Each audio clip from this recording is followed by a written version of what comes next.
मेरा मियाँ जिहड़ा फैक्ट्री जांदा है 20,000 रुपया तनख्वाह लिआंदा वे ते मेरा सस्स सौहरा ही खाई जांदा वे, कहंदा तुहाड़ियां 4 धीआं ने ते मैं चाहनी कि मेरे कोल सिलाई होवे ते मैं सिलाई करके ते अपने बच्चों नूं पढ़ावां।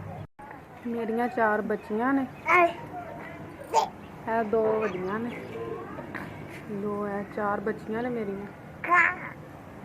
ते मेरे अम्मी अब्बू नहीं बड़े गरीब ने, मैं बड़े गरीब घर तो ताल्लुक रखनी हाँ।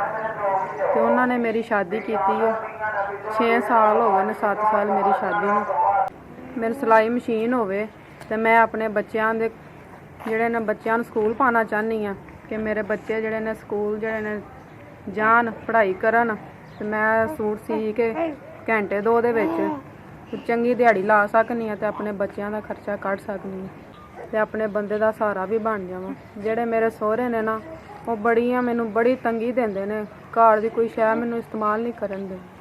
जेहड़ा मैं सूट पाया होया वे भी मैं आप ही सिलाई कीता वे हमसायां दे घर जाके, ते जदों हमसायां घर जावो वो भी अगों नखरे करदे ने, गल्लां करदे ने ते फिर बंदा समझ ही जांदा।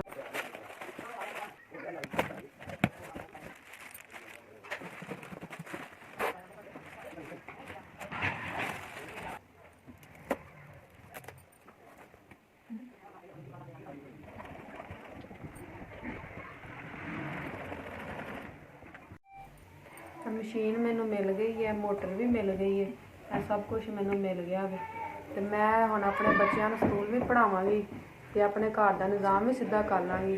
ते जिन्हें भी मैनू मशीन दी अल्लाह पाक उहदे माँ प्यो नूं भैन भरावां सारिआं नूं जिंदगी तंदुरुस्ती देवे, अल्लाह पाक उन्होंने खुशियां देवे, अल्लाह पाक उन्होंने किस्मत उन्होंने नसीब चंगे करे।